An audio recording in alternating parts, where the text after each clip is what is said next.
사람이 변화되는 계기가 여러 가지 있지만 대체적으로 만남이 사람들을 변화시킵니다. 그러니 사람들을 잘 만나야 합니다. 좋은 사람 만나기를 위해서 기도하지만 동시에 내가 좋은 사람 되어 주어야 할 필요도 있습니다. 한 집에 살고 있는 사람들은 대체적으로 가족입니다. 하지만 주소 넣고 동거인으로 사는 사람들도 있지요. 가족 간에는 사이가 좋아야 하는데 원수같이 지내는 사람들도 있습니다. 물론 그러면 헤어져서 살면 될 것인데 그것도 여건이 안 되면 분리할 수 없기 때문에 불편하게 같이 살 수밖에 없습니다. 지난달에 군산에서 월세를 아끼기 위해서 동거인 구한다는 소식에 모인 사람들이 함께 살다가 한 사람이 월세를 내지 않는 대신에 집안일을 하기로 했다는데 안 했다고 죽인 사건이 있었습니다. 같이 사는데 결과적으로는 좋지 못한 만남이 되었습니다. 인생에 있어서 결정적인 기회이자 중요한 만남이 3번 있다고 말합니다. 태어날 때 부모를 잘 만나는 것, 자라면서 좋은 선생님 만나는 것, 마지막으로 좋은 아내나 남편을 만나는 것입니다. 굳이 몇 가지 더 하면 부모 입장에서는 좋은 자녀 만나는 것, 또 평생 좋은 친구를 만나는 것이지만 이 모든 것이 이미 잘 이루어지지 않았을지라도 마지막으로 결정적인 기회가 예수를 만나는 것입니다. 인생의 주인인 예수를 만나서 인생이 결정적으로 바뀐 경우를 많이 보게 됩니다. 바뀌지 않은 것은 제대로 만나지 못했을 수도 있습니다. 최고의 가치를 줄 수 있는 만남이라고 판단했기 때문에 거기에 목숨을 건 수많은 믿음의 유인들이 있습니다. 영원한 것을 위하여 일시적인 것을 버리는 자는 바보가 아니라고 그렇게 말하고 그런 삶을 살다가 간 순종의 사람 짐 엘리엇의 말이지만 도전이 됩니다. 일상에서도 만남에는 조건들이 있는데 영원한 만남, 함께 살아가기 위해서도 준비해야 할 일들이 있습니다. 시편 15편은 다윗의 시입니다. 제목을 사람들이 입당송, 성전에 들어갈 때 부르는 노래라고 일반적으로 붙였습니다.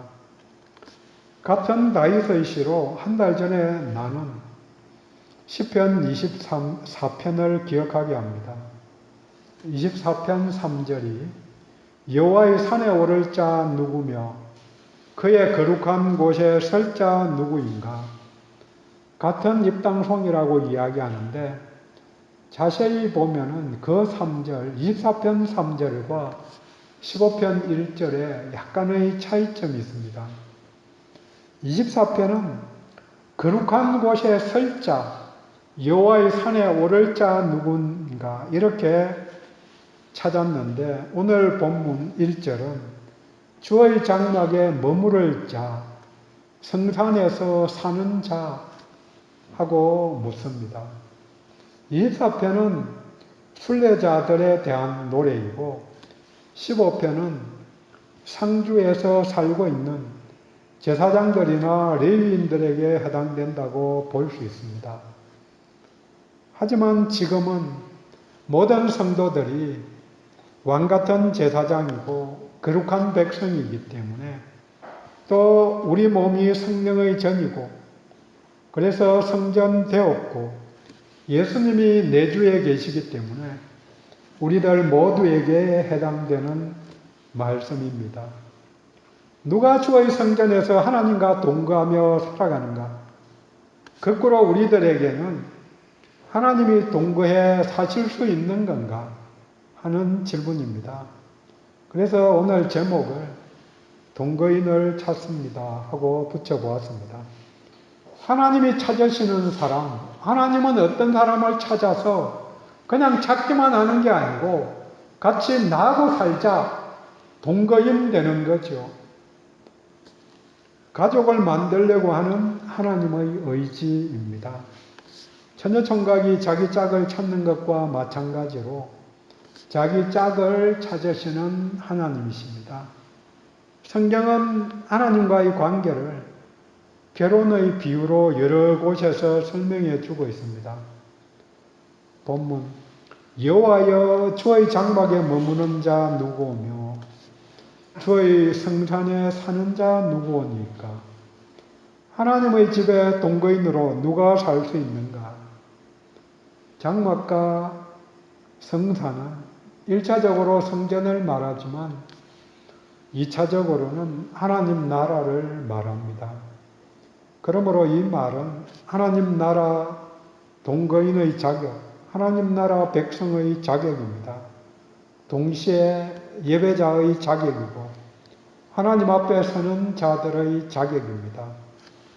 본문은 전체적으로 10개에서 12개의 목록을 말합니다. 그래서 어떻게 나누느냐에 따라서 12개까지 찾는 사람들이 있는데 4절에 있는 목록이 3개로 보느냐 2개로 보느냐에 따라서 11개냐 10개냐 뭐 이렇게. 그래서 대체적으로 2개 앞에 있는 2개를 하나로 보고 그래서 10개로 나누는 분들이 많습니다. 그래서 저도 이 내용 속에서 2절, 3절, 4절, 5절, 전반절까지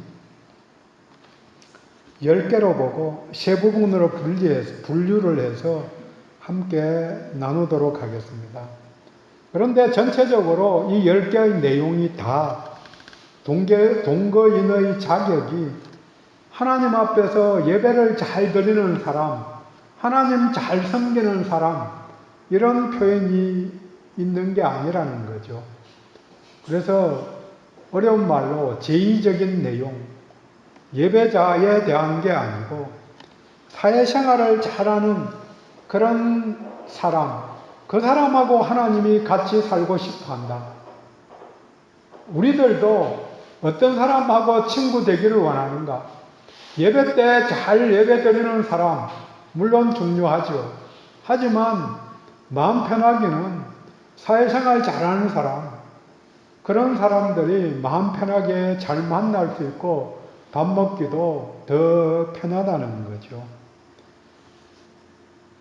이 내용, 10개의 내용이 전부 다, 물론 4절의 내용이 하나님께 대한 내용, 뭐 서원 이런 게 있으니까 다시 자세히 설명드리겠지만 하나님으로 볼 수도 있지만 한꺼번에 10개 다 이웃과의 관계, 나 자신 속에 있는 자세, 2절 내용은 내 속에 있는 거고 나머지 내용들은 전부 다 이웃과의 관계에 해당되는 것.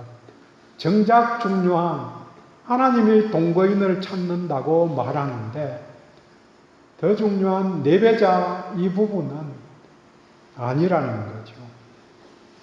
하나님과 잘 지내려면 사람들과 잘 지내는 게 중요하다. 이게 인격적인 사람입니다.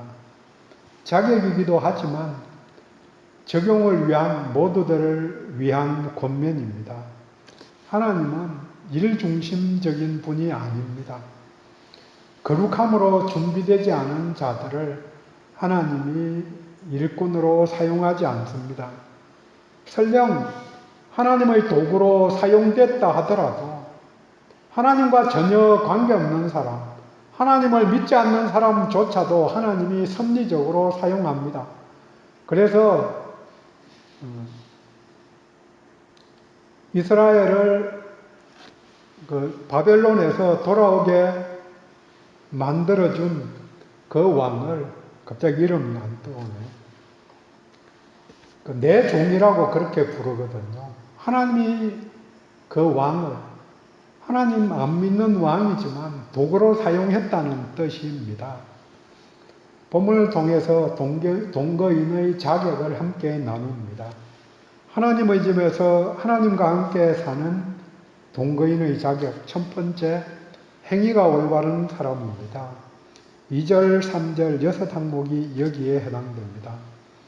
정직하게 행하며 공의를 실천하며 마음의 진실을 말하며 혀로 남을 허물하지 않고 악을 행하지 않고 비방하지 않는 자입니다.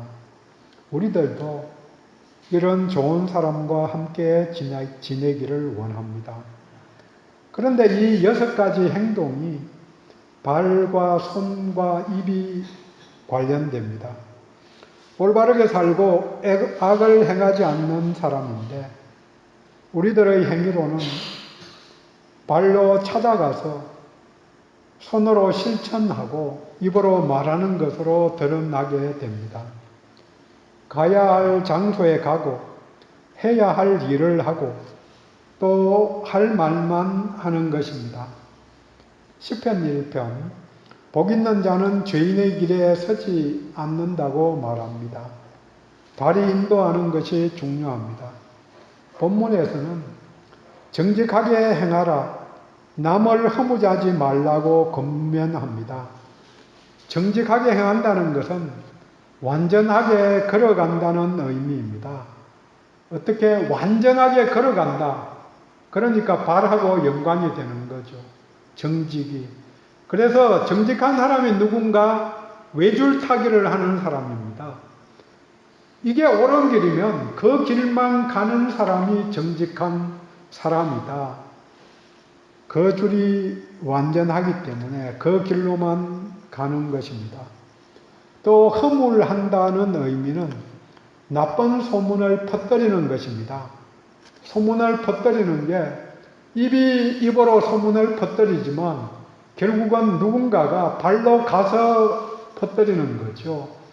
그래서 정직하게 행한다는 거나 또 허물한다는 말 자체가 시버리어 단어적으로 발하고 연관되는 그런 의미입니다. 손이 하는 일은 설명이 사실 필요가 없습니다. 공의를 실천하고 악을 행하지 않는 것입니다. 공의라는 의미는 정의와 인내, 불쌍히 여김을 포함시키는 그런 의미입니다. 인간 관계 속에서 불쌍히 여기는 마음으로 다른 사람들을 섬기는 것, 다른 사람들하고 같이 살아가는 것, 이게 정의입니다. 그 다음 마지막으로 일상에서 말이 아주 중요합니다. 행동도 그 사람의 인격이 드러나지만 말도 그 사람의 인격이 잘 드러납니다. 말을 험악하게 하는 것, 행동 그렇게 하지 않더라도 그게 그 사람의 인격 수준인 것도 맞지요. 성경에서 말의 중요성을 계속해서 말합니다. 솔로몬 왕도 잠언 18장 21절에 죽고 사는 것이 혀의 힘에 달렸다. 외워야 합니다. 18장 21절. 지금 저희 지방에 카톡방을 한 개 개설을 했는데요. 내용이 티필린 카톡방이에요. 그래서 뭘 하는가? 150번 읽자. 외울 생각하지 말자. 150번 읽으면 외워진다더라. 그래서 외우는 것 놓고 150번 읽으려고. 그래서 150번을 어떻게 쉬냐? 그랬더니 그 앱이 있더라고요. 운동하는 앱, 그런 앱인데 한 번 읽을 때마다 한 번 툭툭 치면은 숫자가 올라가는 거죠. 그래서 그거 깔아놓고 150번 읽는 거죠. 소리 내어서 읽는 것, 그렇게 하면 외워지니까. 그래서 로마서 8장 1절, 2절 제가 외웠는데 또 남들 앞에서 발표하면은 잊어버리니까 속으로만 간직합니다. 죽고 사는 것이 혀의 힘에 달려있다. 그래서 나가 죽으라는 말 듣고 진짜로 나가 죽은 사람도 있는 거죠. 속으로는 그렇게 표현한 게 아닌데 제발 내 행동을 바르게 하라 이런 의도로 말했는데 열받아서 그 말 듣고는 진짜로 그렇게 행동하는 거죠. 죽고 사는 게 혀의 힘에 달렸다.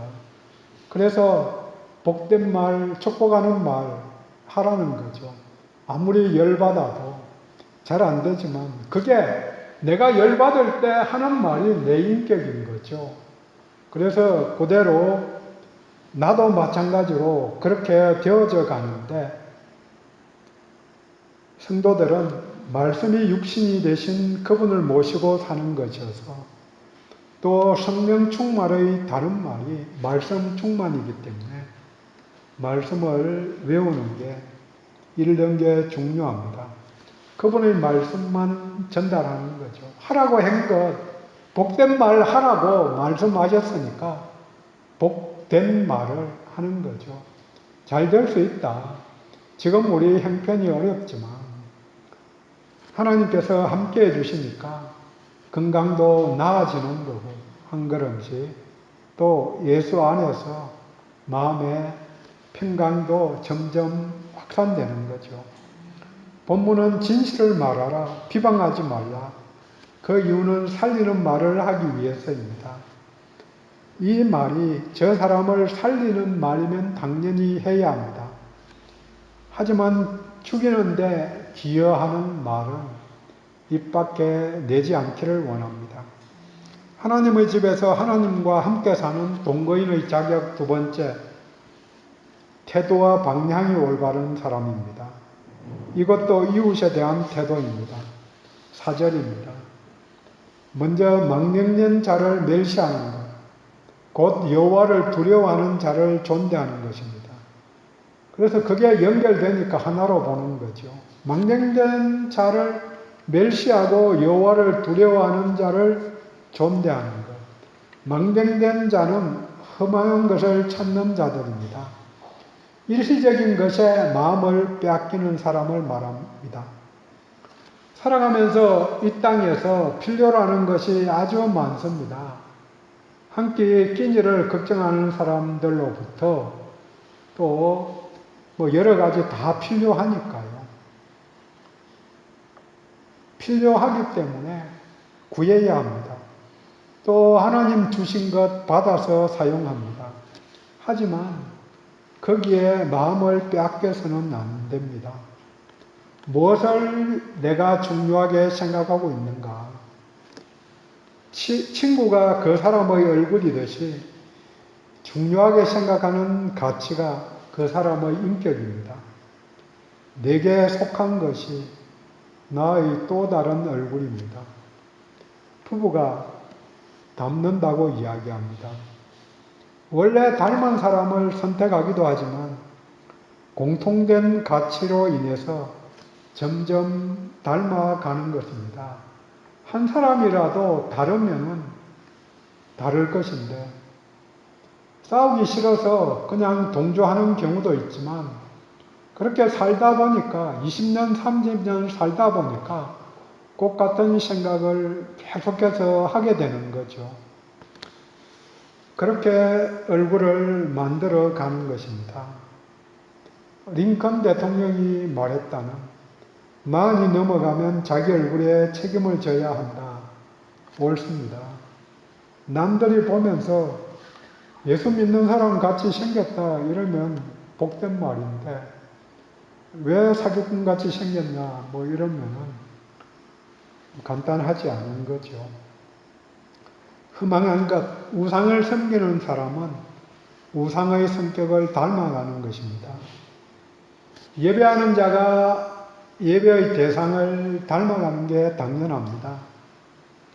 이슬람의 창시자 무함마드가 걸어온 길이 자신을 위해서 남을 죽이는 폭력의 길이었기 때문에 그 후예들도 폭력의 길을 걷는 거고, 예수의 길은 자신을 죽여서 남을 살리는 그 길을 걸었기 때문에 희생의 길을 가는 것입니다.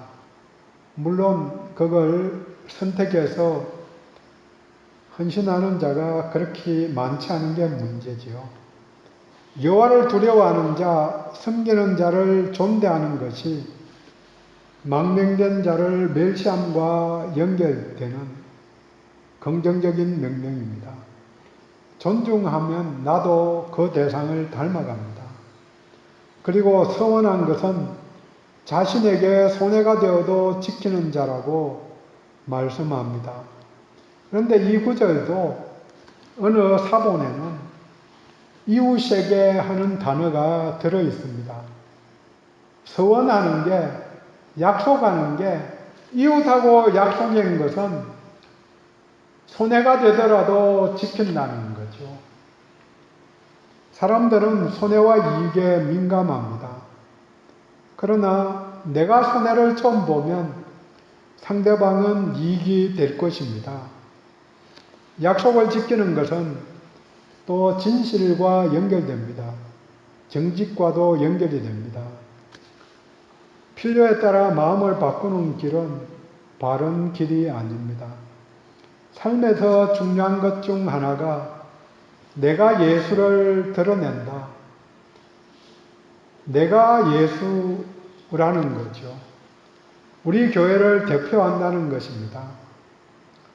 이 동네에서 우리가 잘못하면 나만 욕먹는 게 아니라 우리 교회도 욕먹고 궁극적으로는 예수님이 비판의 대상이 됩니다. 나는 누구인가? 혼자이기도 하지만 공동체 속에 예수를 믿는 믿음 안에서 내가 있다는 것을 기억해야 합니다. 하나님의 집에서 하나님과 함께 사는 동거인의 자격 세 번째는 소유에 대한 태도와 방향이 올바른 사람입니다. 돈에 대한 태도를 말합니다. 소유의 문제. 돈을 버는 과정을 주의 깊게 보라고 요청합니다. 이자를 받으려고 돈을 구워주지 않는다고 5절에 말합니다. 이것이 율법의 조항입니다. 물론 이방인들에게는 이자를 받는 것이 가능하지만 이스라엘 내에서는 받지 말라는 명령입니다. 이 명령은 하나된 공동체에 이미 중시된 것입니다. 하나 되었으면 한 가족이면 불쌍히 여기고 이자를 받을 수가 없습니다. 물론 빌려줬으면 또 다른 일이기는 하지만 자기 것 빌려주었으면 가족이라면 이자 안 받는 게 당연하다고 생각하는 거죠. 혹시 담보물을 받아도 맷돌 윗짝은 생명이기 때문에 받을 수가 없습니다. 맷돌이 없으면 볼이나 밀을 갈아서 빵을 만들어 먹을 수 없기 때문에 담보물로 받아서는 안 된다, 이렇게 기록되어 있습니다. 그리고 겉옷을 담보물로 잡았으면 저녁이면 반드시 돌려주어야 했습니다. 겉옷이 가난한 자들에게 있어서 이불이었기 때문에 그걸 덮고 자는데 밤에 추위에 떨면서 내가 이 추위 때문에 고생하고 있구나, 그렇게 밤새 원망할 수 있기 때문에 그 원망을 하나님이 들으신다. 그러니까 낮 동안에는 담보물로 받을 수는 있지만 저녁이 되면 반드시 돌려주어서 덮고 자게 만들어 주어라, 그렇게 요청하는 거죠. 물론 그 다음날 아침 되면 또 받고 뭐 이게 귀찮아서라도 안 할 것 같기는 한데 어찌되었든 형제다, 같은 가족이다.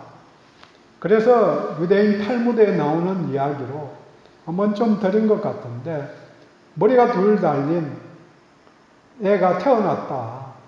그러면은 걔가 두 사람이냐 한 사람이냐 그렇게 묻는 거죠. 랍비가 물으면 그 답이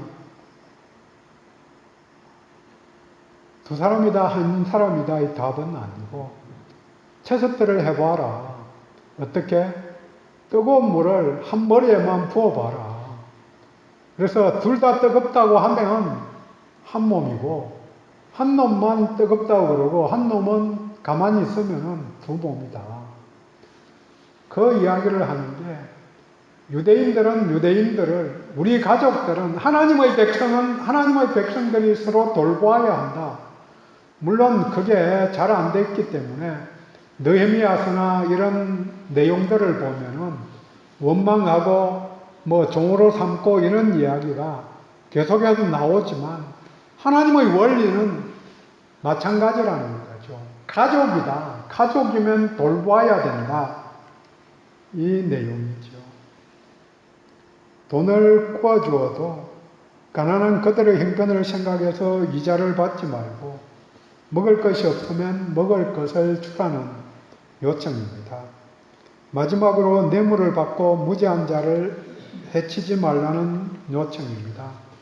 불의한 재물을 탐하지 말라. 돈이 중요하지만 돈을 버는 과정도 중요합니다.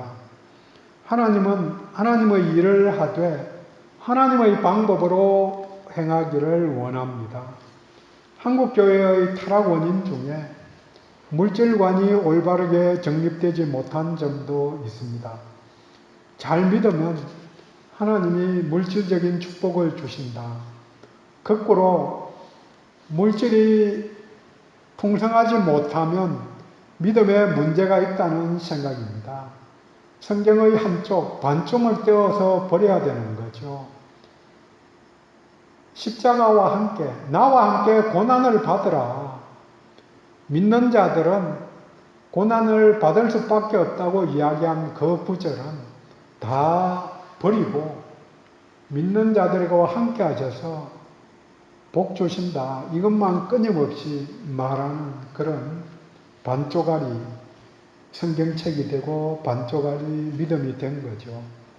그래서 어떻게든 물질을 모으기에 급급했기 때문에 또 결과가 과정을 보증한다고 착각했기 때문에 이런 문제가 생긴 거죠.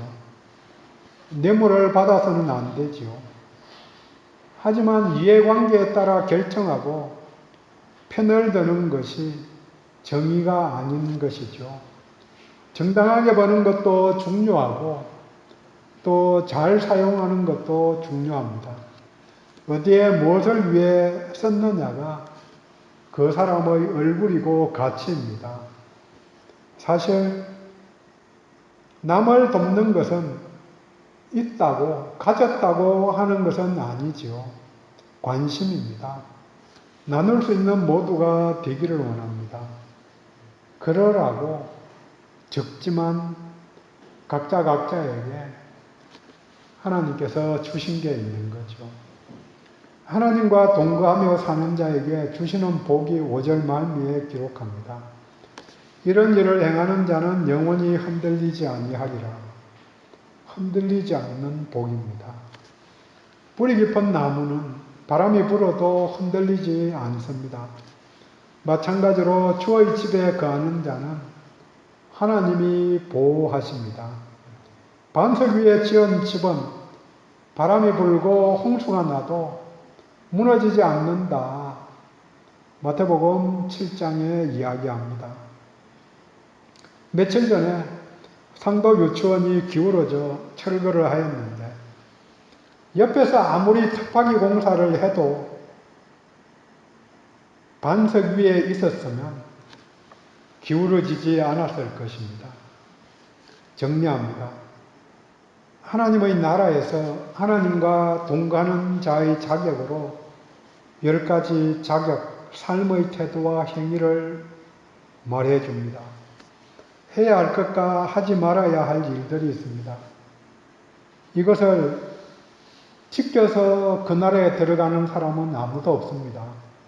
예수 그리스도의 은혜로 예수 그리스도를 믿어서 들어갑니다. 하지만 들어가서 하나님과 오늘도 교제하면서 잘 살기 위해서는, 동거하기 위해서는 거룩함을 드러내어야 합니다. 거룩하지 않으면 하나님이 밀어내시든지 내 속에 있는 하나님이 그 악취에 피해서 도망을 가시든지 하실 것입니다. 토해내실 것입니다. 그래서 10가지 삶의 지표들을 묵상하면서 성령의 도우심으로 실천해 나갈 수 있어야 합니다. 이것이 성화, 거룩해져가는 단계입니다. 오늘도 부족함을 찾아보면서 경건을 실천해서 거룩함을 드러내는 나와 우리 모두가 되기를 원합니다. 기도합니다.